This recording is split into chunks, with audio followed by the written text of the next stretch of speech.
Okay, so in this lecture, we're going to talk more about the detailed steps of Newton-Raphson approach. Compare with Gauss-Seidel method, the Newton-Raphson method is based on the linearization of the original nonlinear equation. But nonlinear equation here, it is the power flow equation. So I first find the Jacobian, which include all first-order partial derivative of the function. And at each iteration, we solve a linear equation based on Jacobian. For instance, if we know the power and real power and the relative power, we're going to solve angle and voltage. So we keep iterations until the update or the gap between the values between any two iterations are small enough within the error tolerance. So the first step is to figure out how to form that the linear approximation of the power flow equations. Because the Taylor expansion we talk about for the Newton-Raphson method is based on the in the real domain. So we first need to convert the power flow equation into two real equations. So this is our original power flow equations. So here on the left-hand side, which is the conjugate of the compressed power. Right-hand side, it involves the voltage phasors and also the admittances, which are also complex numbers. So delta here is the angle of the voltage. Theta here is the angle of each admittance element in the matrix.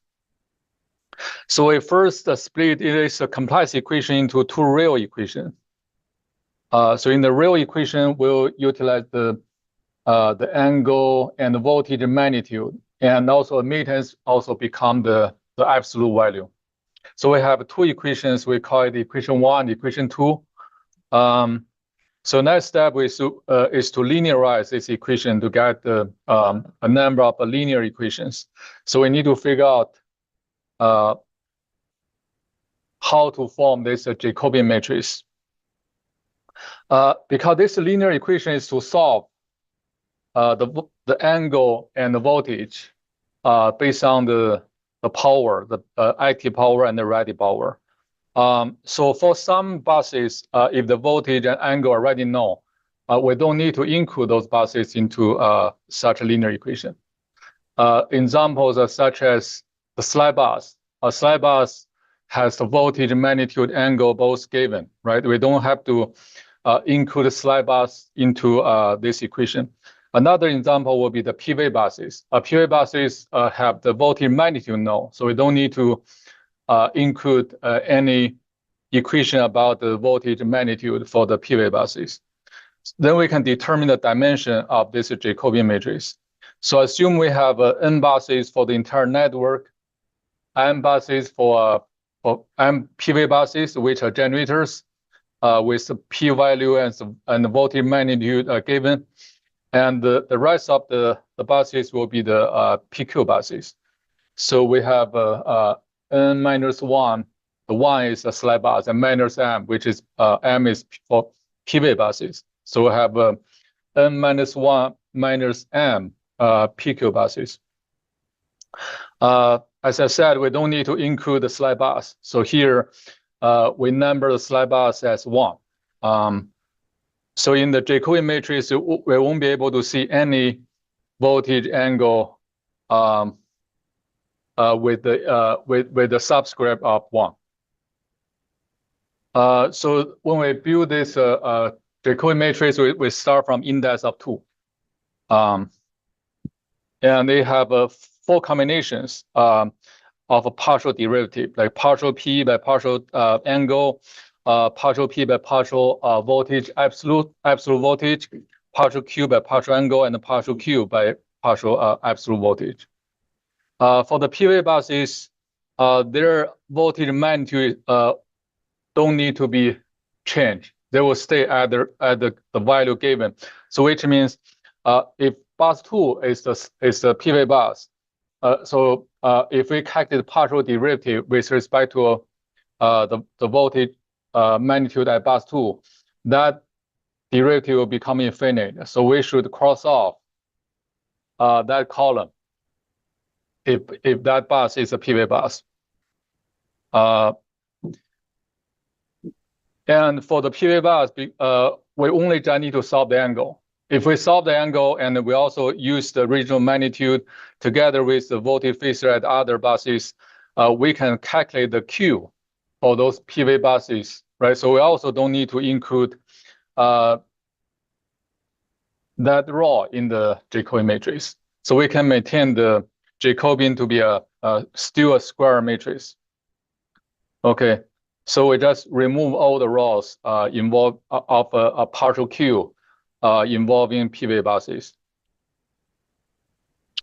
So at the end, for all the rest of buses which are PQ buses, their partial derivative can stay in the matrix. So finally, we have the dimension of the Jacobian will be a 2n minus 2 minus m. So the minus 2 means we get rid of the two rows or two columns about the slide bus, and the minus m, which means it's just minus 2m plus m. So plus m means we add m row and m column for the PV buses. So finally, the Jacobian matrix, we can define the 4 blocks. The J1 will be the largest block, which is a square matrix. So it's n minus 1 by n minus 1. So we only just get rid of the slide bus. And the J4 is the smallest one. We get rid of the slide bus and the PV buses. And the J2 and the J3 has a symmetric structure. So they get rid of either the rows or columns corresponding to PV buses. Just use the example 6.8 on the textbook. So it has 3 buses, 1 slide bus, 1 PV bus, or 1 PQ bus. So if you calculate, the total dimension will be 3. So for that example, the Jacobian only have 3 by 3 elements. Okay, so let's go into the detailed element for the Jacobian matrix. So we keep in mind, when we form the Jacobian matrix to include all combination of a partial derivative, we need to get rid of the rows and the columns about the PV buses. So now we form this table. The J1 will be the largest one. The J4 will be the smallest one. The J1, J4 are both a square matrix. Okay, so keep in mind for J1, we include every bus except for slide bus. And for J4, we only include the PQ buses. And for J2 and J3, depend on the row and the column. So we can include either just PQ or PQ buses or PV buses as well. Okay. And J1 is about the partial P, partial delta. So we can calculate those partial derivatives just based on the equation 1, equation 2. Yeah, so it should be very simple. You just you need to calculate derivative of either a cosine function or sine function. So if original cosine function, so now it becomes sine function, right? So original sine will become cosine. So which means if you calculate Q, that will appear here. So that will become cosine function. Okay. Yeah. So I believe everybody can get those elements on your own. So let's talk about the procedure of the Newton-Raphson method for solving power flow. So we start from equation number 1 and equation number 2. There are a number of steps we need to go through. The first step is the initialization. So in the initialization, we need to know what have been given. For PQ buses, their P and Q are specified, which means they cannot change. given the entire procedure. We will take whatever value given. But for those PQ buses, their voltage and angle need to be solved, which means we can start from any initial gas. So if you don't have better knowledge, you have two options. Either you just simply take a phasor 1 with magnitude 1 and angle 0, or you can make it be equal to the voltage phasor at slide bus. So in the part for the Gauss-Seidel method, we mentioned for any PQ buses, they represent the load. In order to receive active power and reactive power, they need to have the voltage magnitude slightly smaller than the slide bus and angle slightly negative. Okay, so if, for instance, you can, if it's a PQ bus, you can take like 0.95 at the initial gas of a magnitude, angle maybe -5 degrees. So you can try it. It might give you a better result, faster iteration. But if you don't believe this one, don't trust it, it's okay to simply take just 1 as initial gas. So for PV buses, which for example, generators, their voltage are given and active powers are scheduled, which are scheduled by the, for instance, economic dispatch, which we're going to talk about in the next section. For the voltage magnitude, to form the voltage phasor, we need to give some initial gas for the angle. If you don't have better knowledge, you can take 0 or make it be the same at the slide bus angle. Because we also mentioned in order to have this generator to generate some active power, their angle need to be slightly positive. So if you want, you can make the angle be for example, positive 5 degrees as an initial gas. So in general, it can give you a faster iteration to the true solution compared to 0 degree. But if you simply take a slide bus or 0, that's also fine. Step number 2, starting from k equals 0, we need to calculate first. By using the equation 1 and 2, we can calculate the P and Q for the PQ buses, because we gave the initial gas for the voltage, and we can plug in those initial gas to the right-hand side. You can calculate the P and Q. And then we need to compare that one to the scheduled value and calculate the gap. So if this gap is bigger than the error tolerance, we need to continue the iteration. For PV buses, we only need to calculate the P. We don't need to calculate Q, because Q will be calculated at the end. So we'll have the delta P for PV buses. So next, we'll use those delta P, delta Q to form the vector on the left-hand side. Okay, and the Jacobian is actually need to be calculated based on the formulas from previous slide. And then the goal is to solve the angle and the voltage deviations by using this linear equation. So we can utilize a technique like LU decomposition to decompose the Jacobian matrix into 2 triangular matrices. And using each triangular matrix, we can apply the Gaussian elimination to solve the vector and then solve the next. So in such process, you don't need to calculate the inverse, because calculating the inverse of Jacobian can be very costly.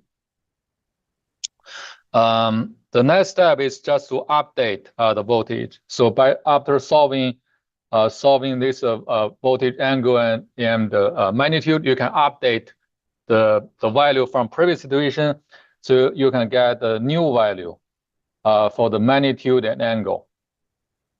Okay, this finished just 1 iteration. So if we start from k equal to 0, so by now we get the value of k equals 1. Then you plug in those voltage and angle again to the equation number 1 and number 2. then you start the iteration. So we go back to the step number 2 to repeat this process until the power and the active power and ready power they remain the same. Okay, the update is less than the error tolerance. So then we'll stop here. Any question? Actually, compared to the Gauss-Seidel method, the Newton-Raphson method is much easier for coding. If you want to use computer to run the power flow, it's very simple. You just form the Jacobian matrix, and definitely you need to update the Jacobian matrix. Then you form the column of delta P and delta Q, and you solve the linear equation. You get update the delta angle and voltage magnitude. Then you repeat. So from this slide, you can simply just make a number of functions in the computer program and just call each individual function. Like step 2, just calculate the updated value. Step 3, it just solve the linear equation, and step 4, it just update those phasors and compare. So the code can be very, very simple. Okay, let's use the example 6.10 to show how to solve the power flow for this simple system. It is exactly the same system we have talked about for the Gauss-Seidel method. So basically, the system is same as the system in example 6.8. But here we just use the Newton-Raphson method instead of Gauss-Seidel method. So bus 1 is a slide bus. Bus 2 is PQ bus, and the bus 3 is the PV bus. First, we need to convert the power into per unit. So this step is same as what we did earlier in the example 6.8. So for the PQ bus, so both P and Q are negative, which means they are consuming power from the network. And bus 3 only have a P is positive, which means they have a active power injected to the network from bus 3. Bus admittance matrix is very simple. For this case, each line is a short line. It doesn't have those shunt branches on both ends. So we didn't use a pi model. So which means to form this bus admittance matrix for any off-diagonal element, it's just simply the negative value of that corresponding admittance. Okay, you just multiply that admittance by -1.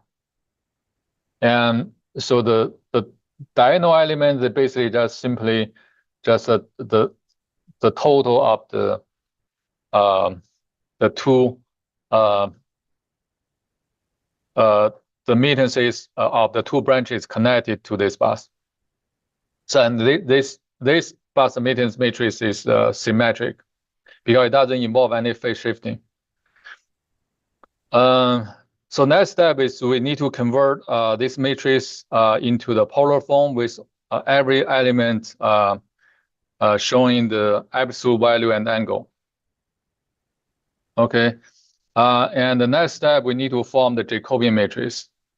We have one slide bus, one PQ bus, and one PV bus, which means for the bus 3, because it's a PV bus, in the Jacobian matrix, we shouldn't see any element involving partial Q3 or partial V3. We need to get, you can form the matrix with all combination, but if once you see any element involving partial Q3 and the partial V3, you need to cross off that row, that column. So there are only just 3 independent equations. Which are those 3? The first 2 is actually for the PV bus and PQ bus. This is basically the equation number 1, and the second is just equation number 2. Next step, there will be some labors. You need to calculate the partial derivative of all possible combinations to fit in this 3x3 Jacobian matrix. Okay, so I form 4 blocks, right? J1, J2, J3, J4. There are 9 elements. So for instance, for this element is partial P2, partial delta 2. You just use the first equation to calculate partial derivative with respect to a delta 2, right? You will get this expression. You need to do some labor. So these slides can be very useful because in the homework or the final exam, if I have to give a problem on solving prop flow using either using the Newton-Raphson method, it won't be bigger than three bar system. So it'll be very likely to be to use Jacobian matrix similar to this. So the Jacobian matrix has each element just expression about the voltage, magnitude, angle, which means they need to be updated at each iteration. Okay, so next slide is about the procedure. So we start from a initial value. Initial value with angles at bus 2 and 3 for the PV and the PQ buses, and the voltage magnitude at bus 2 for the PV bus. So let K be 0. And first we plug in those values into the equations 1 and 2. Then we calculate the P and Q at K iteration. So right now it's just for the step 0. Then we compare with the already known value for P and Q. So we have the gap. So if this one becomes 0, we just stop, right? You're lucky, you just by one iteration, you get correct value. So in general, this one is bigger than the error tolerance. So we need to continue. So we put this gap on the left-hand side of the linear equation. And here we need to calculate the Jacobian matrix using the formulas from previous slides by taking the initial value into the formula. Then we need to solve this equation for this vector. And we use this vector to update the current gas, and we get the value for the next iteration, K plus 1. So right now, K plus 1 equals 1. Okay. Then we go back to this the second step, plug in that equation again. We repeat this process until the update on both P and Q are less than the error tolerance. Then we stop here. We just take that value at most recent iteration as the final solution of the problem.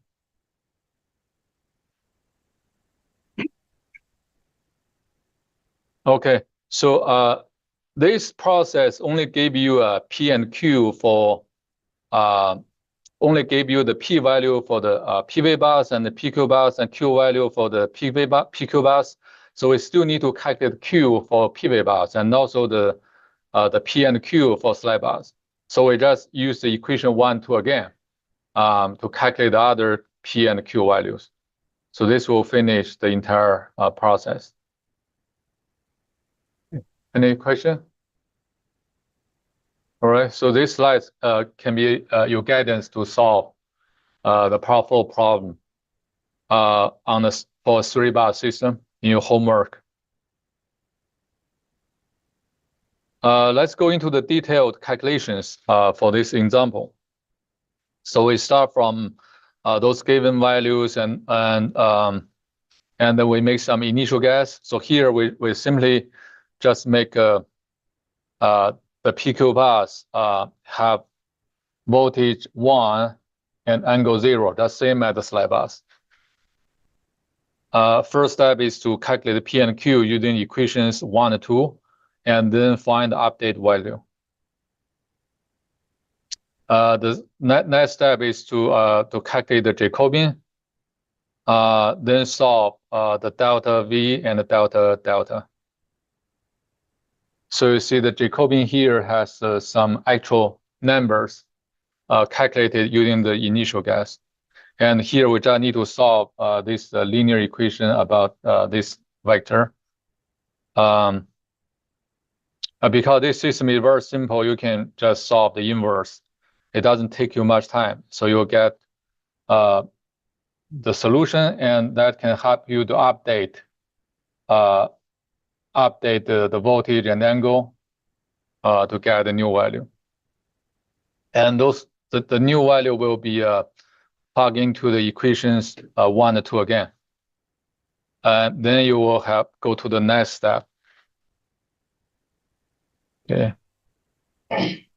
So repeat the process. So after 3 iterations, so the updates on P and Q have been less than the tolerance, so you can stop there. So this will be the final solution for bus 2 and bus 3 for the voltages. If you compare this process to that for the Gauss-Seidel method, the Gauss-Seidel method need to take 7 iterations because Gauss-Seidel method doesn't utilize any differentials from original equation. So the rest of the P and Q values can be calculated by those 2 equations. Okay, so they solve the problem.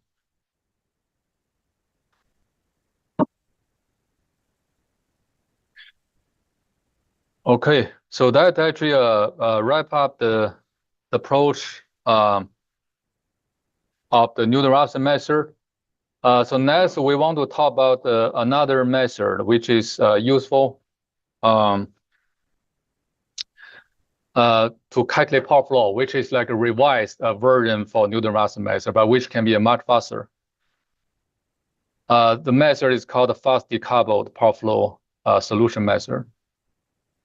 So it is based on some observations. So in general, most of transmission line have a very high readiness to resistance ratio. So if it's a lossless line, which means the resistance of line can be ignored, the R will be close to 0. So this ratio will be infinite. But even it's not a lossless line, it can be a very high voltage transmission line. So the conductor can be very large. So resistance can be very small. So that will make the absolute value for the admittance be about the same as its imaginary part, which is the admittance, not admittance, susceptance, because usually the each admittance, the real part will be the J, which is called conductance, and the imaginary part is susceptance. So when the R is close to 0, so this G can be ignored. So absolute Y will be basically just B. And angle will be about 90 degrees. If this is true, we can simplify the Jacobian matrix, because some elements of Jacobian matrix can be close to 0, and we don't have to include those elements in the Jacobian.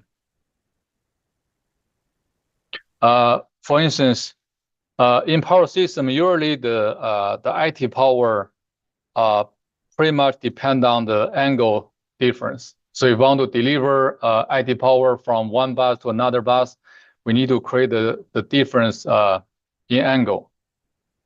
Which means in Jacobian, we calculate the partial P by partial V. So this one can be very small. The change of the voltage is not very sensitive to cause IT power change.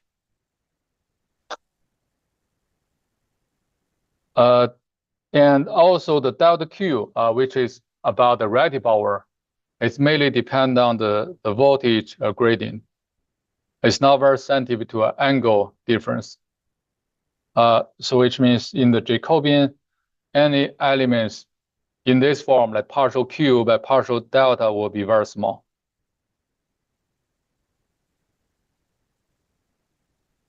Okay. So if we color the 4 blocks in the Jacobian matrix, the J2 and the J3, which involve such type of element, will be very small. They can be ignored. So we can just simply let J2 and J3 be 0. And this gives us a block diagonal matrix for Jacobian. That makes solving the equation much simpler than the original full matrix for Jacobian. So we can, for those set of linear equation, we can decompose those equations into two groups. The first group only solve active power for the angle, and the second is only solve the relative power for voltage. So you only just need to know the J1 and J4.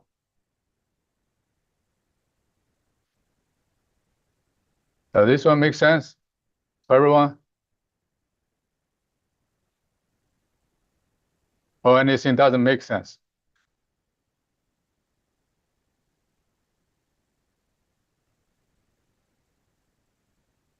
Okay. So next, if you are solving power flow for a system which is pretty much near the normal condition, usually we expect the voltage magnitude to stay within around 5% of the nominal value, which means the per unit value will be 0.95 to maybe 1.05. So it's very close to 1. So even voltage square is roughly the voltage itself in per unit. So you remember in the original Jacobian, there are very complex formulas. We need to calculate voltage square, and this voltage times that multiplied by that voltage. So all such thing, if you are solving the power flow near the operating condition, all such thing will be simply replaced by 1. Another observation is if the voltage is 1 and the relative power, which is injection at each bus, it's much less than the local susceptance. In that example, either the example 6.7 or 6.8, you actually can verify that Q is only 0.02 times B. Okay, which means in any equation, if you see the Q and the B, definitely the B will be multiplied by voltage, because voltage here is 1. So whenever you see equation have 2 items, one is about Q, the other is about this corresponding B, you can ignore Q. So those assumptions largely simplify the Jacobian matrix. For instance, in the J1 block, or any block involving the partial P and the partial angle. So this is the accurate formula. This is the partial derivative of original equation 1.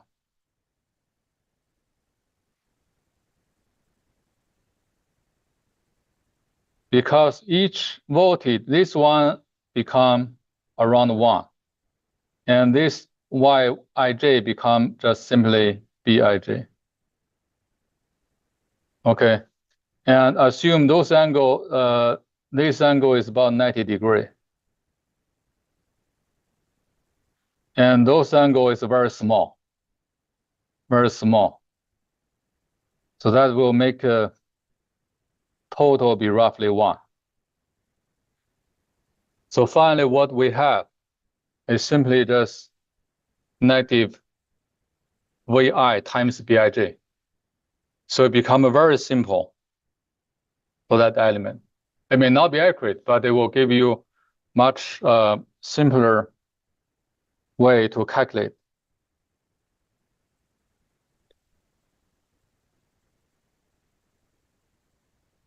Similarly, any element in the Jacobian involving the form of a partial Q by partial V, we can also simplify that one into just this form.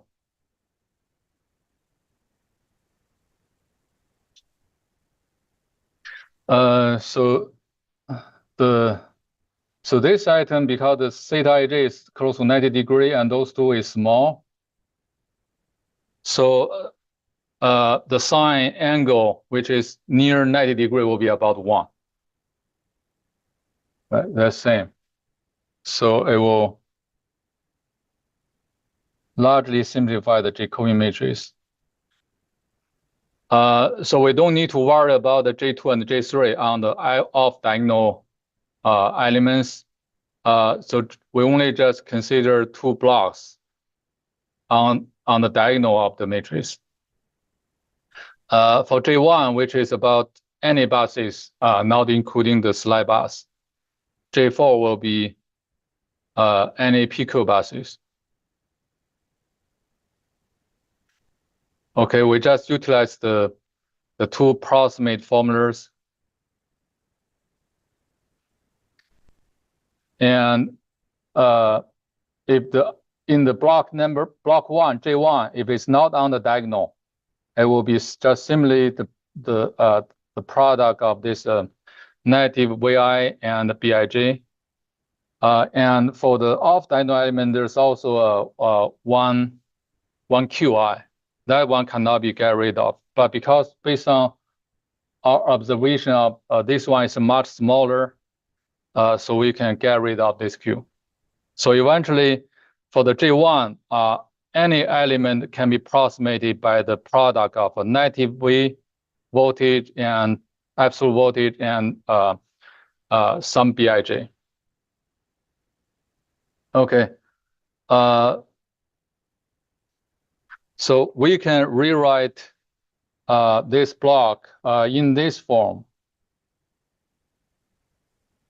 So here, the B prime is actually the include all the elements which are susceptances corresponding to this block.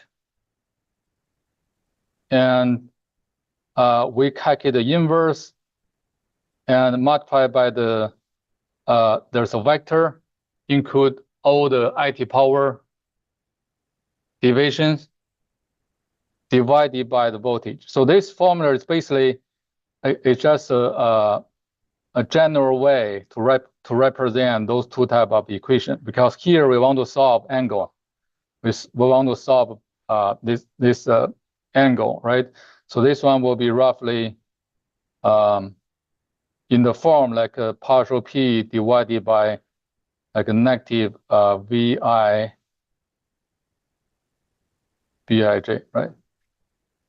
So it may not be mathematically rigorous, but will have some form like this one. But if we include all the elements, it will form this equation. So there's one item which is delta P divided by V. So that came from the original, if we calculate element by element, so there will be the delta Pi or partial Pi divided by Vi. But when we solve the vector, so what does this one mean? So we have vector divided by another vector. So here, because we consider element by element division. So when we write in this way, it means just element by element division, which means you have a 1 column vector divided by another column vector, and you form the answer will be a column vector. Its element is just equal to the element by element division for corresponding entries of the 2 vectors. Any question here?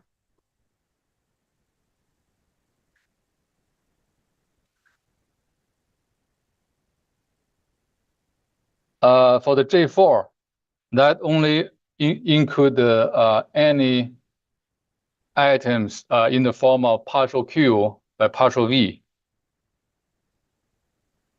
for PQ buses. And as I said, we can get rid of the Q because in the value, in the per unit value, this item is much smaller. So we can get rid of that item. So finally, we get a simpler form to calculate the voltage directly. So this division is also the element by element division of the Q vector by voltage vector. All right. So the next question is we only just need to figure out what is the B matrix for J1 and the B matrix for J4. So they're formed by the corresponding elements from susceptances of the regional Y matrix. For the J1 we pick any B values not including slide bars. For J4 we only just consider those elements for PQ buses. So they have different dimensions. So eventually solving the regional linear equation can be simplified to calculate the voltage, magnitude, and angle vector directly by just one step. So fast decoupled method doesn't need to calculate any inverse. Or if it need to calculate inverse, I only just need to do it once. Doesn't need to calculate the inverse or solve the linear equation at each iteration.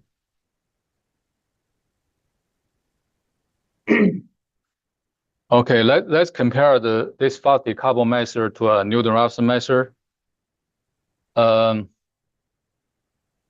So this is the equation we're going to use at each iteration. So B prime, single prime, will include admittances, which actually susceptances from all PQ and PV buses. And B double prime is actually just a portion of the P single prime, but only for PQ buses. Just give you one example. So if you calculate the bus admittance matrix, you only take an imaginary part. You get rid of the real part because each admittance will have the real part, which is usually represented by G plus a JB. So you only just take an imaginary part. If we assume the first column and first row is about slide bars, we just cross off that column and row. And for the remaining part, that will be B single prime. For you to calculate will be used here. And then you take this block only about the PQ bus. That is part of the B single prime. That will become a B double prime. Then you calculate the inverse. If the network doesn't change, so the Y bus will be constant, and the B will be constant, and B single prime and B double prime are both constant. So their inverse can be solved offline. You don't have to calculate the inverse at each iteration.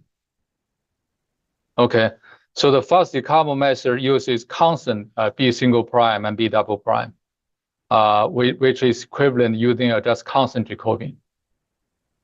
Remember in our previous lecture, we mentioned there's a number of ideas to speed up the Newton-Raphson method. The one idea is very effective idea is don't update the Jacobian very often. Okay, at least not every step. If you're able to use a constant approximate Jacobian, even at each iteration, you didn't go into the fuzzy direction to update, but it will, if you can avoid solving, updating the Jacobian, resolve the inverse, that will save you a lot of time. Because this is just approximation of accurate Jacobian. So fast decoupled method will require more iterations than Newton-Raphson method. But each iteration is very fast. It doesn't need to solve that equation, the linear equation anymore. It is overall much faster than Newton-Raphson method. So it's very useful for fast contingency screening. For any commercial power flow solvers, you can choose between Gauss method, Newton-Raphson method, and fast decoupled method. There could be even different version of fast decoupled. The difference will be mainly in this step on what assumption you have to make. You can only just utilize some of the assumptions, but not the other, to give you a better estimate for the Jacobian. But that can result in different versions of decoupled method.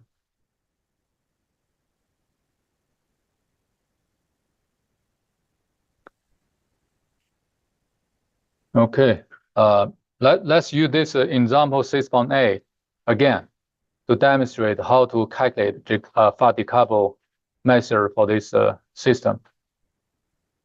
It's still the same system with one slide bus, one PA bus, and one PQ bus. So this step is exactly the same as earlier. This is the Y matrix, admittance matrix. So in the Y matrix, we only take an imaginary part. So we only take an imaginary part for this Y matrix. Basically, we just take those value. And because we don't need to include the slide bars, we just cross off the first row and the first column. So finally, we only just take those 4 numbers to form the B matrix. So B matrix will be simply like this one. It's just 2 by 2 matrix. That's B prime, B single prime. And the inverse can be calculated. So this inverse is constant. We just reuse this inverse for every iteration. We don't need to update this matrix or the Jacobian matrix.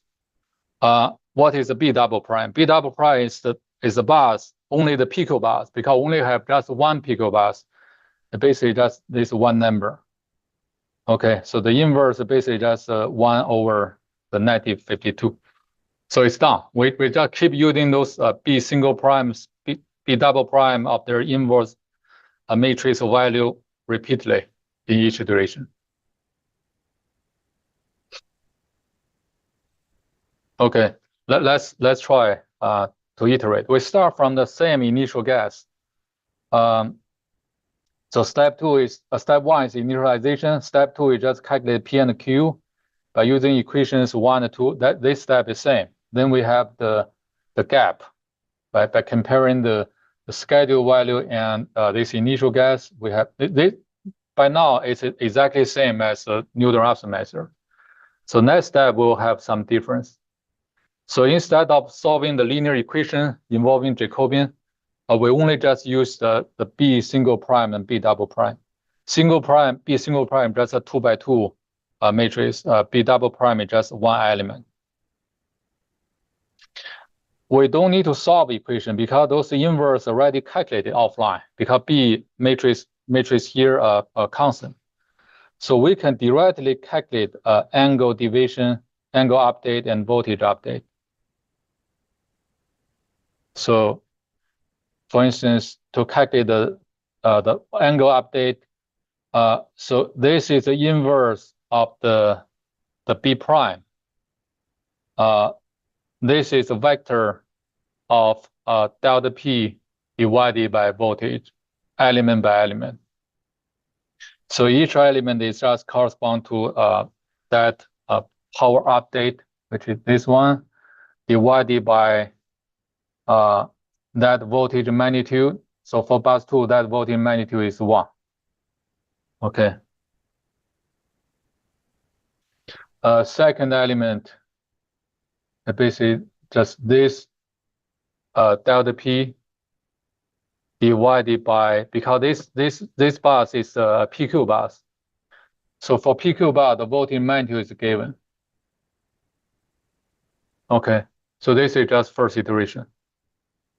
For angle. For voltage, that's very simple. This delta Q is actually from, let me see. Yeah, from here. Let me use different color.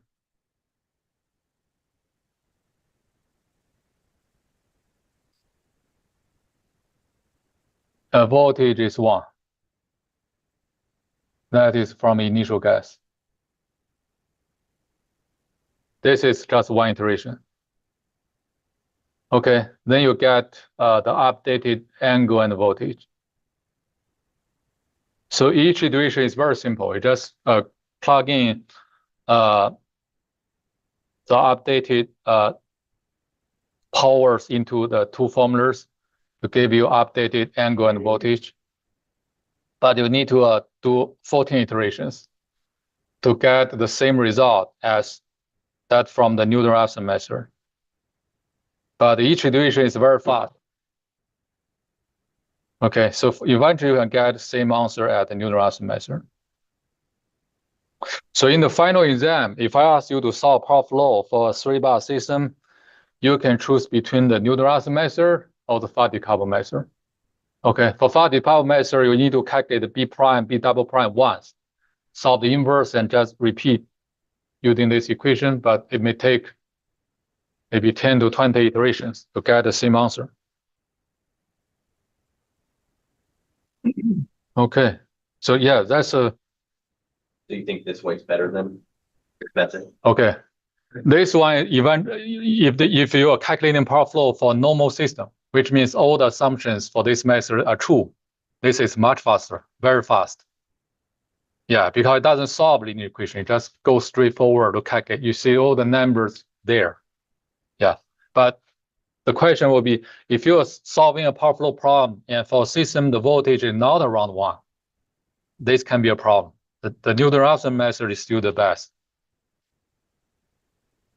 So this method, to use this version of fast decoupled method, you assume voltage everywhere is very close to 1, right? Because you can simplify the Jacobian. You don't have to, pretty much the update on the Jacobian is to deal with the voltage. Every time you get voltage magnitude slightly updated, you have to recalculate the Jacobian. But if you ignore that change on the voltage magnitude, this one will be much faster. Okay, so in the practice, so if you need to solve power flow, for instance, for some contingency analysis, after you open the line, the voltage, some voltage can be very low.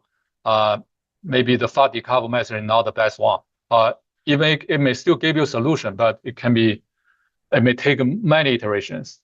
So usually the experienced engineer will switch between the two methods to see which one can give you a method. Maybe you can also use a hybrid approach to use some the Newton-Raphson method to start the first step to give you after a few iterations. Even if it doesn't get to the true solution, then you switch to the fast decoupled method. Okay, all right. So we finished the power flow sessions, and next week we'll start the last session of the generation dispatch.